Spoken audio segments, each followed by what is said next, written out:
Uprooted Theatrical Studios presents.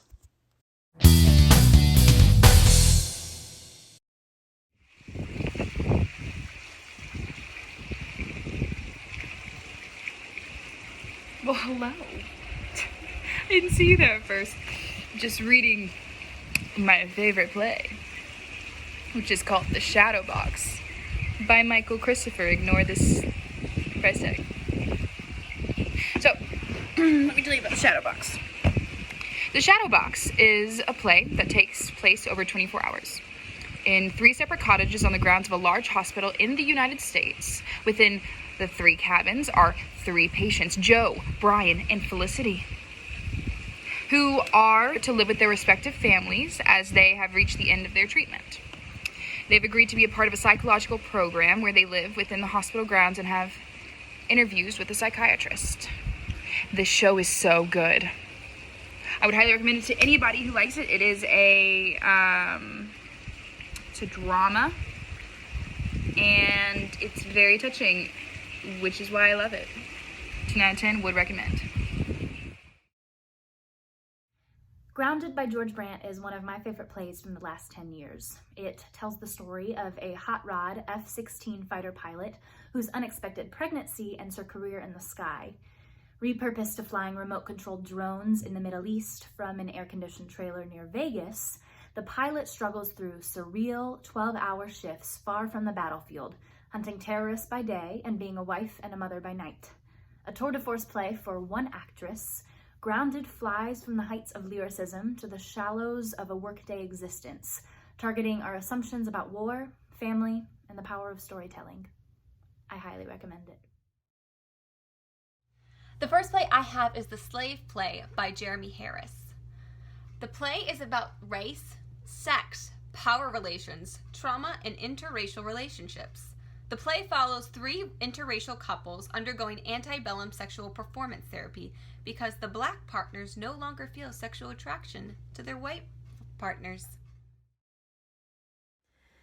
Clean House by Sarah Rule. A romantic comedy about loss, love, change, and redemption, The Clean House is both whimsical and touching. A serious, career-oriented doctor, Lane, has hired a quirky Brazilian maid. The only problem is that the maid, Mathilde, hates to clean. Instead, she longs to be a comedian. Lane is deserted by her husband, Charles, who leaves her for his mistress, Anna, a passionate older Brazilian woman upon whom he recently performed a mastectomy. Sarah Rule's enchanting play reminds us that there is humor and beauty to be found in life's most unlikely messes. Death and the Maiden by Ariel Dorfman. Paulina Escobar is convinced that the guest her lawyer husband brings home is the same man who kidnapped, tortured, and raped her years ago. Holding him captive at gunpoint, she repeatedly attacks him and demands that he confess his crime. Her husband tries to stand by his wife and her claims, but he begins to doubt her story and the claims. She forces her husband to represent the guest in a mock trial that she devises. Hey everyone, I'm Jake, and welcome to my Under the Bed reading nook. I'm going to tell you about some amazing plays that I've read right under this bed. First up is Indecent by Paula Vogel. The story about the daughter of a brothel owner who falls in love with one of her father's prostitutes was polarizing even at its first readings, with many of Ash's fellows advising him to burn it. Nevertheless, it achieved great success on the stages of Europe and in the Yiddish theater scene of downtown New York City. But when an English translation was attempted on Broadway, the play, featuring the first kiss between women on a Broadway stage, proved to be too scandalous for the general public, and the entire cast was arrested and charged with obscenity. Paula Vogel's Indecent resurrects Shalom Ash's great play and celebrates the love, magic, and hope of theater even in the face of the greatest adversities.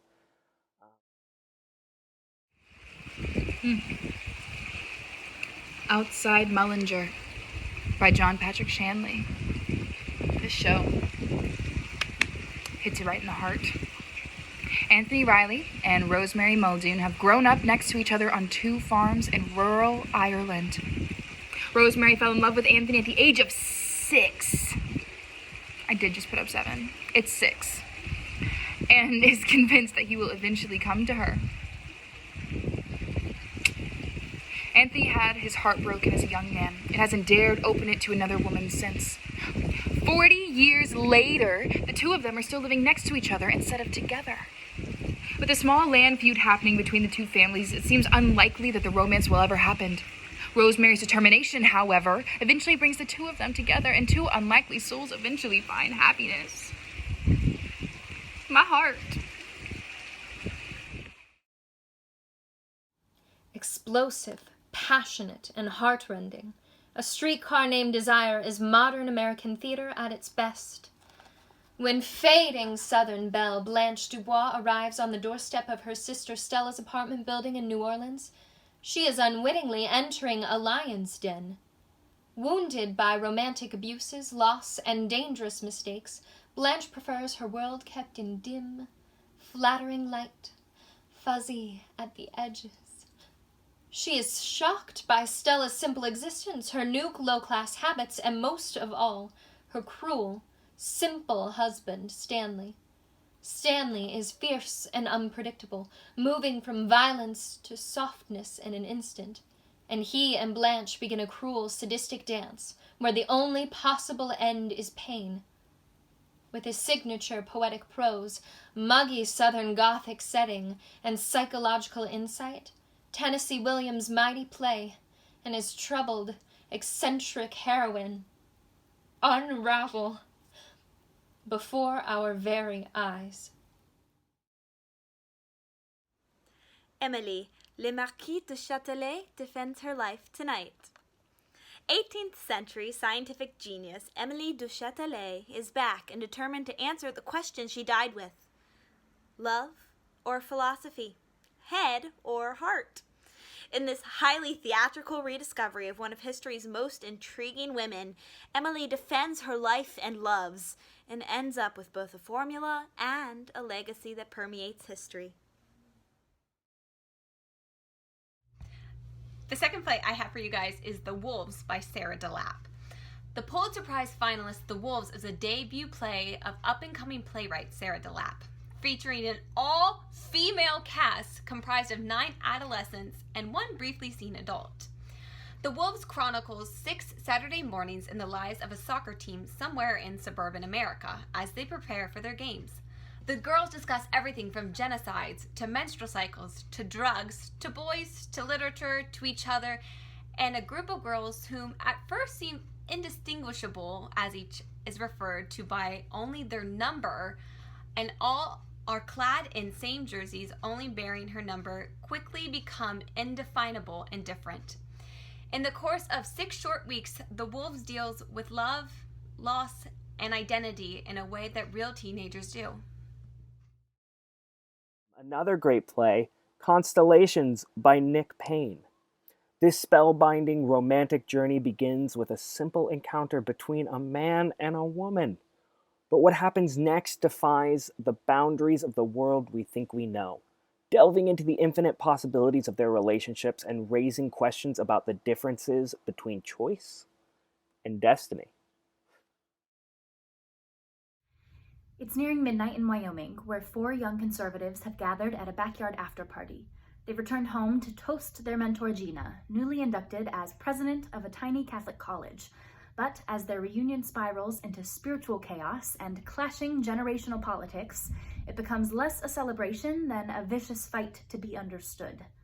On a chilly night in the middle of America, Will Arbery's haunting play offers grace and disarming clarity, speaking to the heart of a country at war within itself.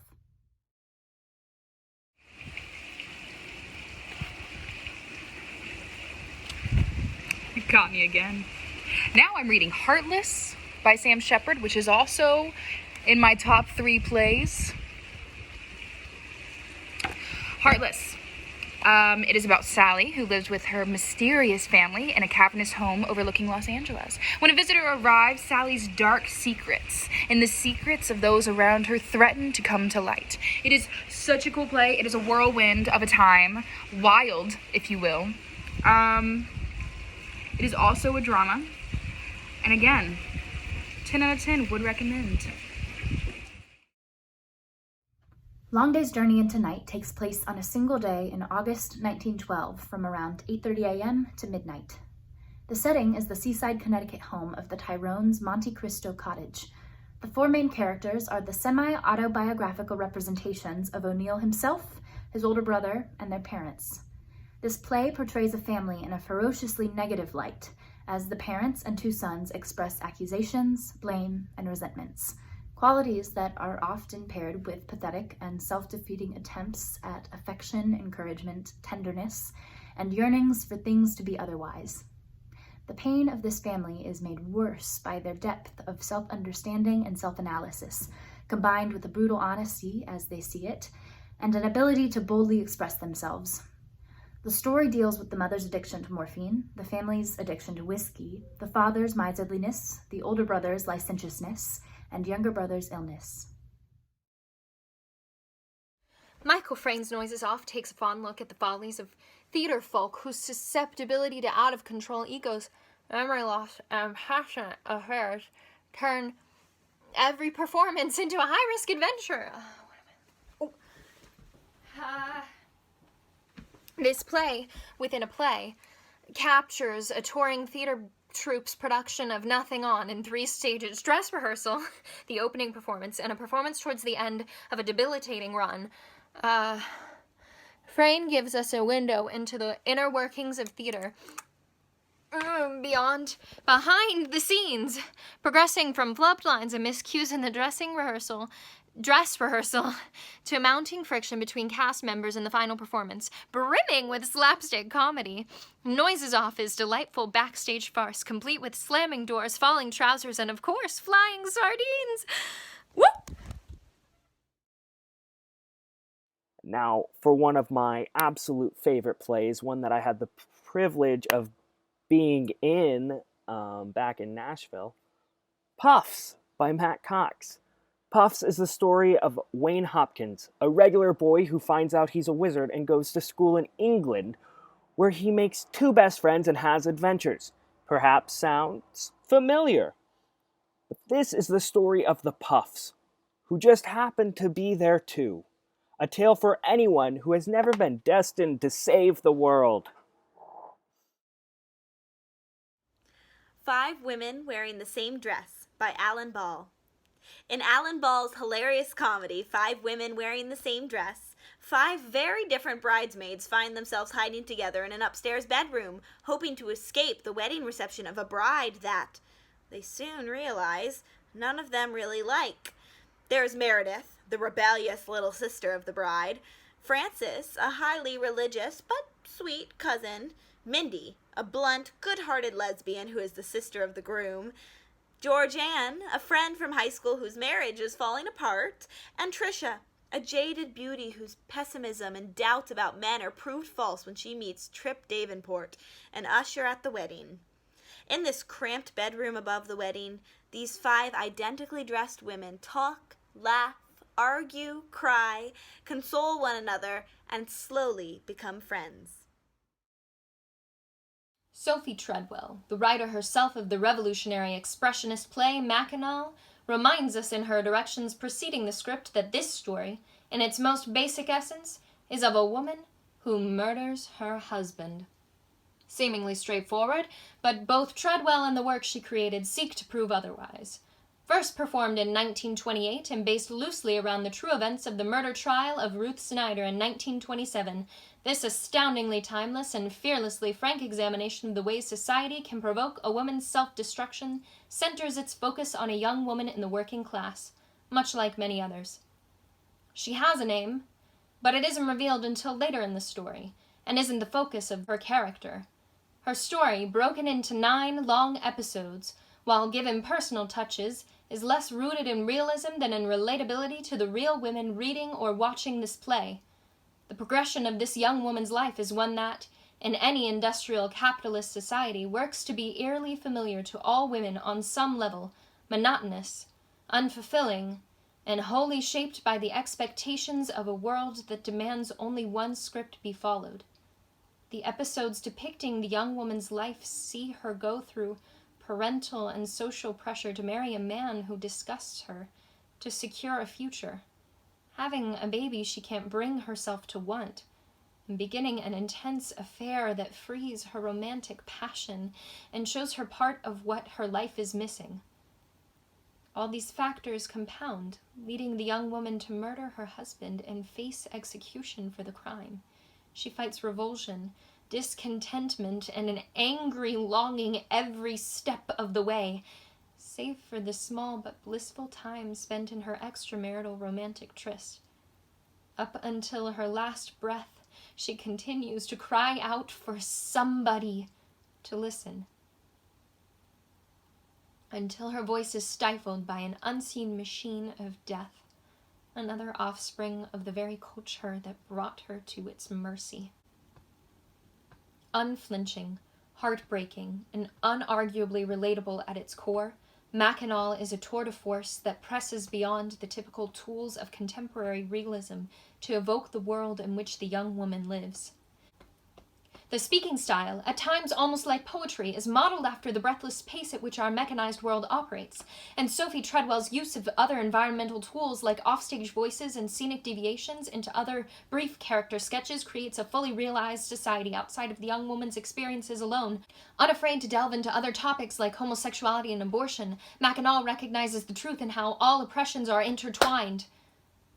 Outstandingly brave for its time, it remains a painfully evocative and astute study of womanhood in any age that values automation and expectation over human uniqueness in desires.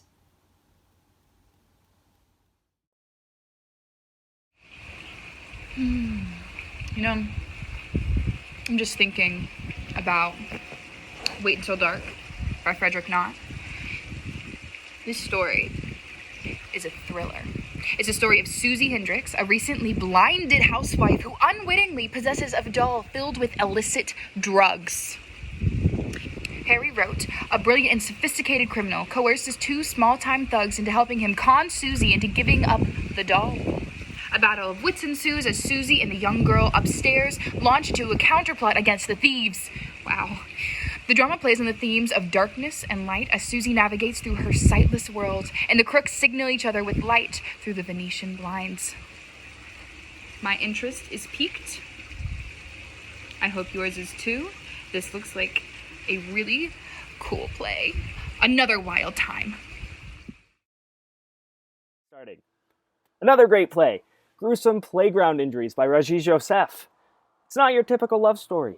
Doug and Kayleen meet at the nurse's office in their elementary school. She has a painful stomach ache, and he's all banged up from a running dive off the roof of the school. Over the next 30 years, these scar-crossed lovers meet again and again, brought together by injury, heartbreak, and their own self-destructive tendencies. With great compassion and humor, playwright Rajiv Josephs of Broadway's Bengal Tiger at the Baghdad Zoo crafts a compelling and unconventional love story about the intimacy between two people when they allow their defenses to drop and their wounds to show. 2 Rooms by Lee Blessing. The play depicts the aftermath of a Lebanese hostage crisis in the 1980s, which separates an American college professor from his stateside wife. Imprisoned, Michael, the play's protagonist, shares his isolation with the audience. In the States, Lainey isolates herself in her empty home, while besieged by the government's liaison, Ellen, and befriended by Walker, a journalist covering her story. The story's 4 characters distinctly intersect with the themes of trauma, hope, pragmatism, and compassion. Barefoot in the Park is one of the most beloved comedies of Neil Simon. Newlyweds Corey and Paul Bratter are over the moon to begin their life together in their new apartment in Manhattan. It may be small and a 6-flight climb, the heating may be busted, and the snow may be falling through the skylight, but nothing can squash their newlywed bliss. Paul is a straight-laced lawyer and Corey a romantic free spirit. Nevertheless, opposites attract, and the two are wild about each other. Corey decides to set her conservative, widowed mother up with their eccentric bohemian neighbor. A wild night ensues, one that highlights just how different Corey and Paul are. The young couple must learn how to accept and embrace their differences as they learn that marriage is no easy walk in the park. Lungs by Duncan Macmillan. The world is getting hotter. There's unrest overseas. The seas themselves aren't very calm. And one couple is thinking about having a child. Lungs is a smart and funny drama that follows a couple through the surprising life cycle of their relationship as they grapple with questions of family and change, hope, betrayal, and the terrible pain that you can only cause the people you love. The boys are back. The boys are back. No, okay. So now I want to talk to you about Boys in the Band by Mark Crowley. Emery, Larry, Hank, Bernard, and Donald all gather at Michael's apartment to celebrate their friend Harold's birthday. Michael didn't plan, though, for the unexpected arrival of Alan, his friend from college. Alan has no idea that Michael nor any of his friends are gay, Michael never having come out of the closet to him. As the drinks keep coming, the fun soon takes a nasty turn as secrets are revealed, arguments are unearthed, and blows are thrown, culminating in the shocking drunken phone game that may ruin more than one life. The Boys in the Band was a groundbreaking piece of theater when it premiered in 1968, with playwright Mark Crowley depicting gay men's lives on stage with honesty, truth, and no apologies. Half a century later, the play proves to be as entertaining, bold, and inspiring as ever. It's also going to be a movie on Netflix, I am pretty sure.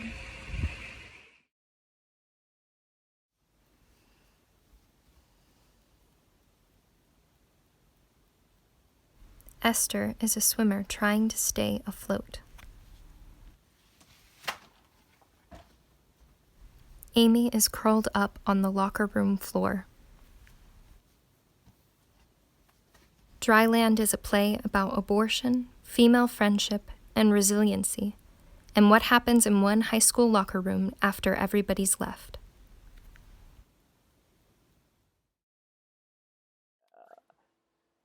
And finally, another great play, To Kill a Mockingbird by Aaron Sorkin.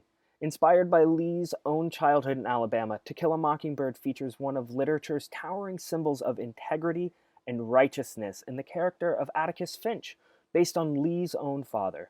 The character of Scout, based on Lee herself, has come to define youthful innocence and its inevitable loss for generation after generation of readers around the world. I hope you guys check out some of these plays. They're great. Thank you, guys. Our Town by Thornton Wilder. The stage manager introduces the audience to the small town of Grover's Corner, New Hampshire, and the people living there as a morning begins in the year of 1901. Professor Wilder speaks to the audience about the history of the town. Joe delivers the paper to Doc Gibbs. Howie Newsom delivers the milk, and Webb and Gibbs' household send their children, Emily and Wally, George and Rebecca, off to school on this beautiful, simple morning.